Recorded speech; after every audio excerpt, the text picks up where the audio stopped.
All right, Nigeria's food inflation is still on the front burner right now, but we'll look at some states with the highest level of food inflation. We see Kogi has about 48%, Kwara 46%, Akwa Ibom 45%. And looking at the numbers now, we see the rate of increase that's decelerated. That's for food inflation was about 3.79% in February, much lower, 3.62% in March. So definitely, we're looking for more deceleration and hopefully, pull back at some point. Joining us now is Ilyasu Ishak, Agribusiness Development Specialist, Managing Director, Salzium Green Limited. Great to have you on the show.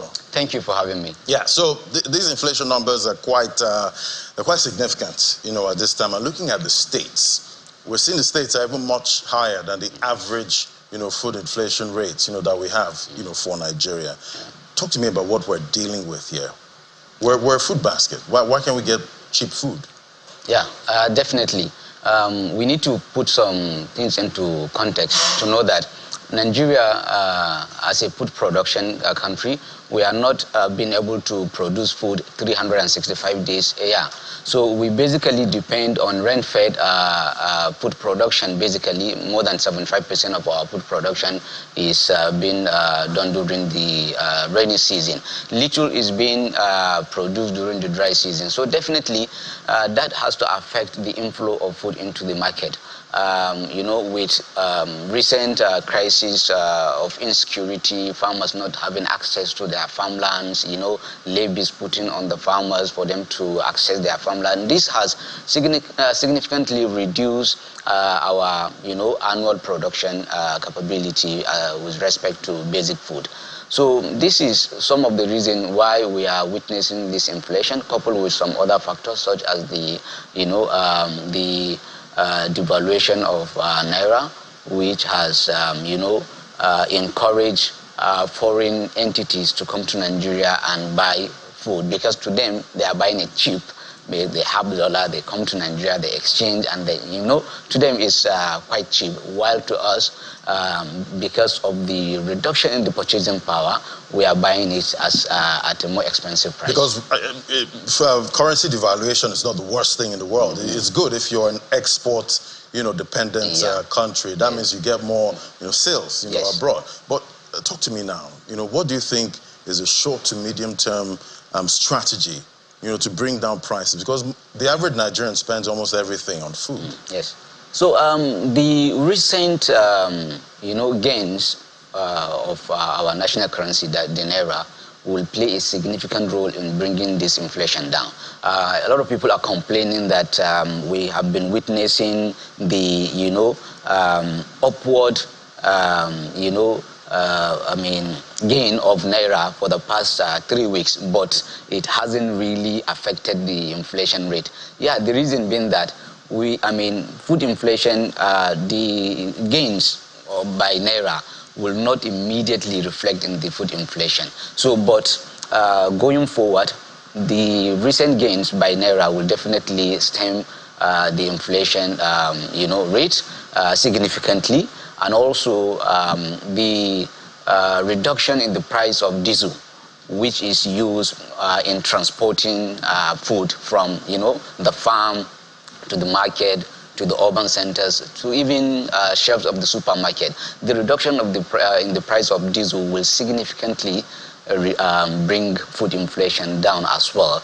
Also, because of the recent gains of the Naira, we will buy agricultural input at a more cheaper rate.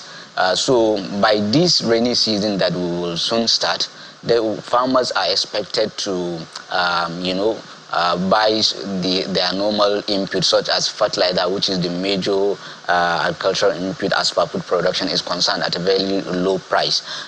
Recently, the price of urea globally has been put at $315 per ton, which Indorama, last week pegged, bring out their new pricing for their product, which peg in urea fertilizer at 500,000 naira per ton, which will make a bag of urea now 25,000 naira from the 31, 32,000 naira it used to be in the last 1 month.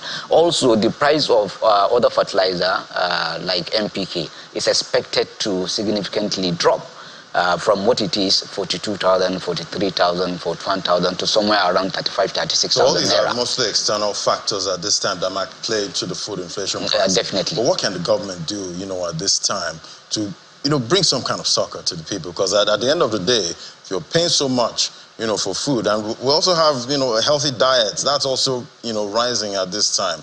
What should be the plan of action for the government right now? Government have started taking the right step already.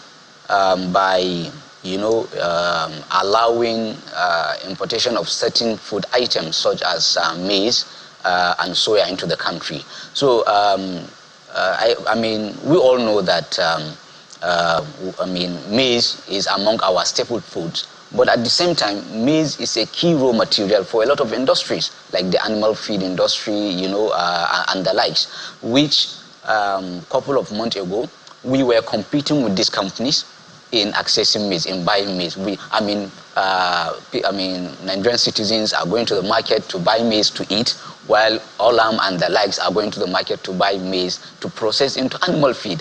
I mean, there is no argument why the need for them to buy the maize, because of course we need to be able to produce enough animal feed that will which will enhance our livestock sector as well, because we are the same people that will go back there to buy the livestock and as well consume it. So looking at the friction that scenario caused, the federal government met with some key industry players, under the National Economic Council, and granted, I would say, approval for certain quality of some certain food items to be imported, such as maize, where government categorically made it clear that these, processors are to import maize only for industrial purpose, right, not for consumption purpose. So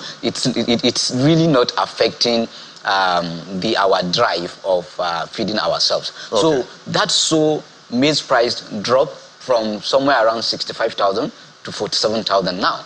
So at least we encourage importation of some necessary food product, which we are experiencing a shortage in the market.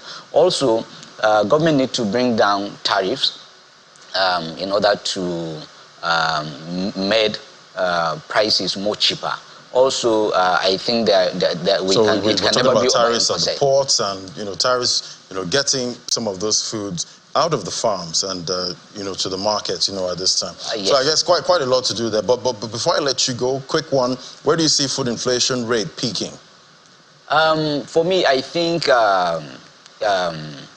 it has reached its peak level, I would say, due to these factors that I have mentioned. Yeah. So I'm hoping, or rather expecting, to see the inflation going down in the next coming month, especially when farmers go to the farm for this training. All right, definitely hoping for the best, going forward, because we can't have food inflation skyrocketing any higher. Eliasu Ishak, Managing Director, Salzium Green Limited. It was great having you. Thank you so much. Thank you for having me. Thank you. All right, so there you have it. It's still all about inflation at this point, and hopefully, we'll get some tapering, going forward. So that's it. Looking forward to how the midweek trading session ends today. Hopefully, the bull makes some kind of appearance. That's for the local boss. I now hand things over to the Sunrise Daily team. I'm Ladi Williams. Bye-bye.